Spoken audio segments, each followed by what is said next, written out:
Hello, today I'm going to be reviewing my sonic screwdriver. I said in my previous video that I would.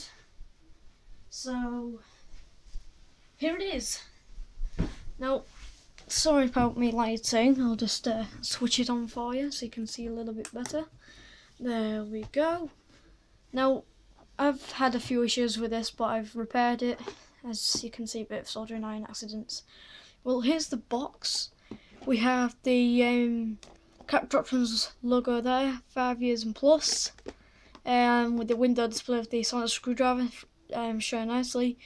Green and blue light modes. We've got label guide at the back. We've got the sad onion, as Ashen says. We have, you can see some images of someone playing with it. That's what she said.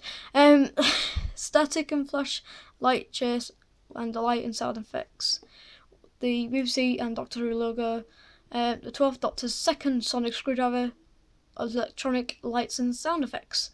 Now, speaking of 12th Doctor Sonic, I do have the touch control, but they had broken, so I don't know if you want me to review what's kind of left of it, but let me know. It's a great toy to have, I say. BBC. And here's this thing you can have if you want to have some Doctor Who fun. Anyways, let's crack it open, shall we? All you do is just remove this lid. I did have it out, so I've just put it back in its package. Now, one thing I have spot before anything, if you take this out, I'll just remove that for a minute. Sorry, you're gonna have to go down there. Well, behind here, if you open it up, you'll have like little instructions on how to use and function on the sonic screwdrivers. We have the twist clockwise and pull down for the power pack to be released. You can see the sonic screwdriver in its glory there, and the printing. Well, I'm just gonna have to put this back. Sorry. Now, here's a sonic in this tray, but there is an easy way to get this out instead of you having to faff with the packaging. If you pierce a hole in the packaging, if you can kindly see, nope, I'll show you the other way then.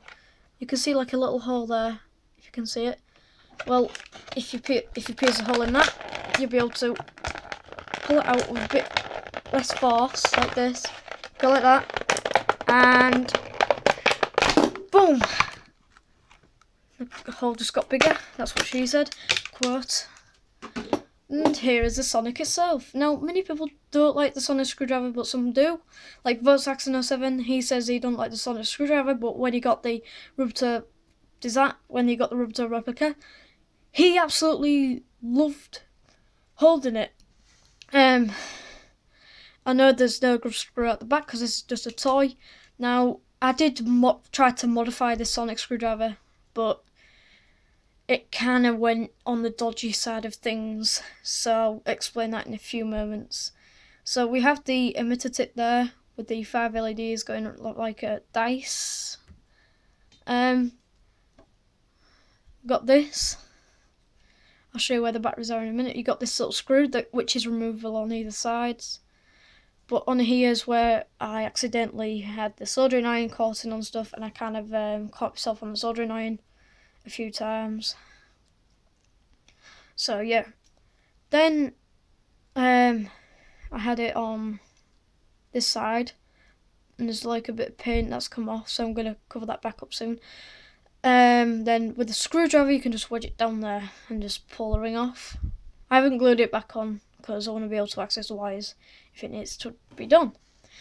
This emitter is just like screwed into the thing there, into the motherboard, so you should be alright. Now, this YouTuber called Same Sonic Different Case had 2 sonic screwdrivers. He had one already modified, where the switch would be fixed in place like the prop itself, no matter where the switch was. Basically, you just like get a file, you take this thing off, and you like have to unscrew it and everything, and like just file it down, put it back in, tighten it up, but it was too tight, so I untightened it, and I must have messed up the wires and must have snapped them, but I managed to get them working. So Speaking of lights, here they are.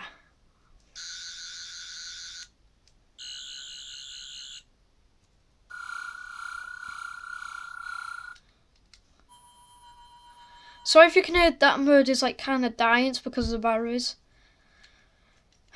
So yeah, the speaker hole is like literally down there if you can sort of see him. But to get to the batteries, you twist them. Now see, pull. It does get kind of easy as soon as you get used to the technique of using it. But yeah, I did that. There's like a little thing there. Just put that back on. You'll have two little hex head screws. All your label gab is hidden away, which, yeah. And when you start using that a lot, when you start taking it off a lot, you can notice that the paintwork does come off, so you got to be very careful.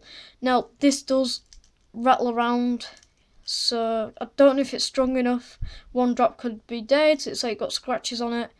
This gold ring does move when you're trying to tighten it. If you do it like this, you can see it's kind of moved. Watch this. Watch that groove there. It moves. So you've got to be very careful.